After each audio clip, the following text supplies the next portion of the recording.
आज की इस वीडियो में मैं आपको वट सावित्री व्रत की कथा सुनाने वाली हूँ, तो आप वीडियो के अंत तक जरूर बने रहें। और आपने चैनल को सब्सक्राइब नहीं किया है अभी तक तो प्लीज सब्सक्राइब कर लीजिए। तो चलिए वीडियो को शुरू करते हैं।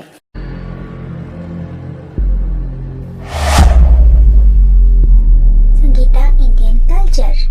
एक समय की बात है, एक अश्वपति नाम के राजा थे। उनके कोई संतान नहीं थी। राजा ने संतान प्राप्ति के लिए अनेकों यज्ञ किए। इसके फलस्वरूप उन्हें एक तेजस्वी कन्या की प्राप्ति हुई। राजा ने कन्या का नाम सावित्री रखा। समय बीतता गया और सावित्री विवाह योग्य हो गई। एक दिन राजा ने सावित्री से कहा, सावित्री अब तुम विवाह योग्य हो गई हो, इसलिए स्वयं अपने लिए योग्य वर की खोज करो। पिता की बात मानकर सावित्री मंत्रियों के साथ यात्रा पर निकल गई।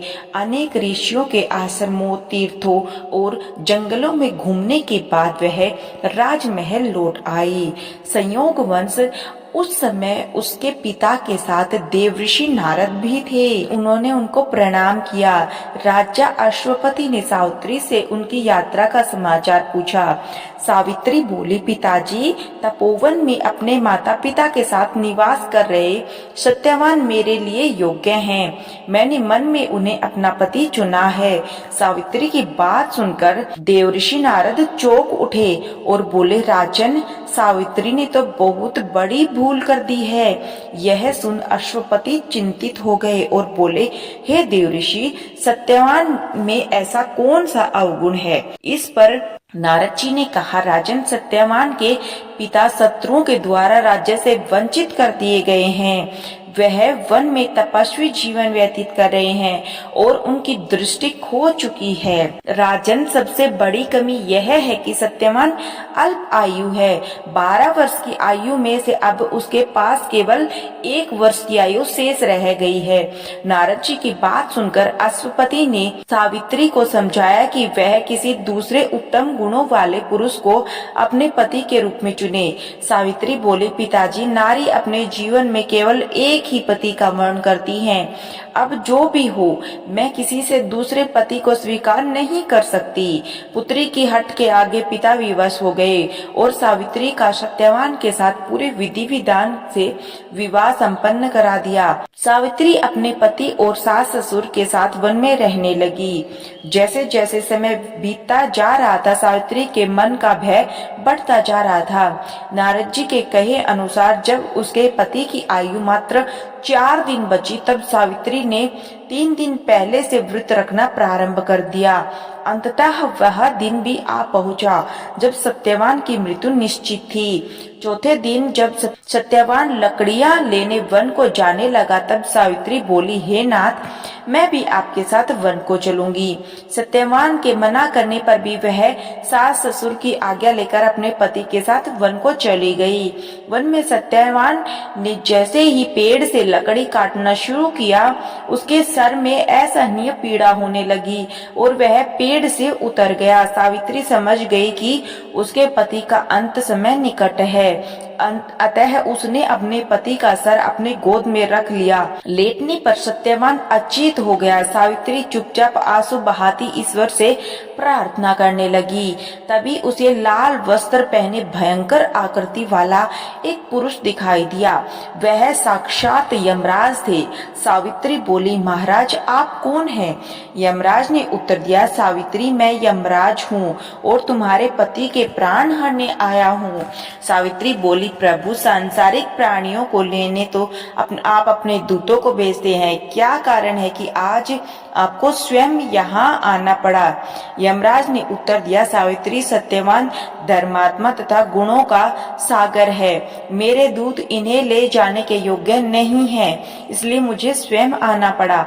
ऐसा कहकर यमराज ने सत्यवान के शरीर से प्राणों को निकाला और उसे लेकर वह दक्षिण दिशा की ओर यमलोक को जाने लगे। सावित्री भी उनके पीछे पीछे चल दी। सावित्री को अपने पीछे आता देख यमराज बोले, सावित्री, तुम मेरे पीछे कहाँ आ रही हो? सावित्री बोली, मेरे पति जहाँ जाएंगे मैं भी वहीं जाऊंगी, यही मेरा धर्म है। यमराज के बहुत समझाने पर भी सावित्री नहीं मानी। उसके पतिव्रता धर्म की निष्ठा को देखकर यमराज बोले, तुम अपने पति के बदले कोई भी वरदान मांग लो। सावित्री ने अपनी दृष्टिहीन सास ससुर की आंखें मांगी और यमराज ने तथास्तु कहा और आगे आगे चले। फिर से सावित्री उनके पीछे पीछे चल दी। तब यमराज ने सावित्री से कहा, एक और वर मांग लो। तब सावित्री ने अपने सास ससुर के राज्य को वर के रूप में मांग लिया और यमराज ने तथास्तु कहा और आगे चल दिए। सावित्री फिर भी यमराज के पीछे पीछे चलने लगी। अब यमराज बोले, चलो और एक वर मांग लो। तब सावित्री ने अपने पिता के लिए 100 पुत्रों का वरदान मांगा। यमराज ने तथास्तु कहकर सावित्री को वापस लौटने को कहा, लेकिन सावित्री नहीं मानी और फिर उनके पीछे चल दी। अब यमराज बोले, सावित्री तुम मुझसे अपने पति के प्राणों के अलावा कोई भी वरदान मांग लो। तब सावित्री ने वर मांगा कि उसके सत्यवान से 100 पुत्र प्राप्त हों। इस बार भी यमराज तथास्तु कहकर आगे बढ़ने लगे, परंतु सावित्री फिर उसके पीछे चल दी। अब यमराज बोले, मैंने तुम्हें सभी मनवांछित वर दे दिए, अब तुम लौट जाओ। तब सावित्री बोली, महाराज आपने मुझे सत्यवान से 100 यशस्वी पुत्रों का वरदान दिया है और सत्यवान के बिना पुत्र कैसे संभव होगा? ऐसा कहकर सावित्री ने यमराज को उलझन में डाल दिया। तब यमराज बोले, सावित्री मैं तुम्हारी पतिव्रता धर्म से प्रसन्न होकर सत्यवान के प्राण छोड़ रहा हूँ और साथ साथ तुम्हें आशीर्वाद देता हूँ कि तुम्हारी यह कहानी युगों युगों तक सुनाई जाएगी। यह कहकर यमराज ने सत्यवान के प्राण छोड़ दिए और यमलोक को लौट गए। तब सत्यवान और सावित्री अपनी कुटिया में पहुंचे। वहां उसके माता पिता की आंखों की दृष्टि भी लौट आई थी और उन्हें अपना खोया हुआ राज्य पुनः प्राप्त हो गया था।